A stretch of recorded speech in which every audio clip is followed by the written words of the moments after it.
Hello everyone, good morning. সকালটা শুরু হয় আমার ঠিক এরকমভাবে। ৮টার দিকে ঘুম থেকে উঠে দেখি বাইরে মারাত্মক কুয়াশা। তো লেটখরের মতো ঘরে গিয়ে আমি আবার ঘুমিয়ে পড়ি।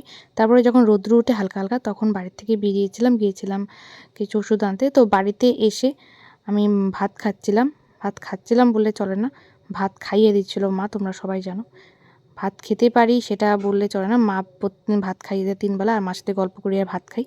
তো ভাত খাওয়ার পরে আমি গেছিলাম স্নানে। স্নান করে এসে প্রতিদিন যা স্কিন কেয়ার থাকে সেটাই করে নিচ্ছিলাম গল্প করতে করতে মা আর দুজনের সাথে। তো তারপরে গিয়েছিলাম আমাদের বাড়িতে কিছু গাঁদা ফুল হয়েছিল, গাঁদা ফুল তোলার জন্য। তো মাথায় আমি ওদিনকার শ্যাম্পু দিয়েছিলাম বলে একটু চুলে সিরাম দিয়ে নিচ্ছিলাম। সিরাম দেওয়ার পরে বাইরে গিয়েছিলাম চুলটা শুকাতে। যেহেতু শীতকাল, ঘরে যদি বসে থেকে রোদ্রে যদি না যাই তো চুল শুকাবে না, আরও বেশি হেয়ার ফল হবে। এমনিতে আমার হেয়ার ফল মাঝখানে সামনে চুল অনেকটা উঠে গেছে।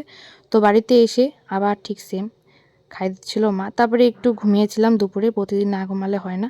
তো ঘুমের থেকে ওঠার পর এখানে খাচ্ছিলাম হচ্ছে কেক। তো আমি এখানে কেক খাই। যদি তোমাদের ভিডিওটা ভালো লেগে থাকে তাহলে অবশ্যই like, comment, share and subscribe করে দিও। দেখা হচ্ছে নেক্সট ভিডিওতে। বাই।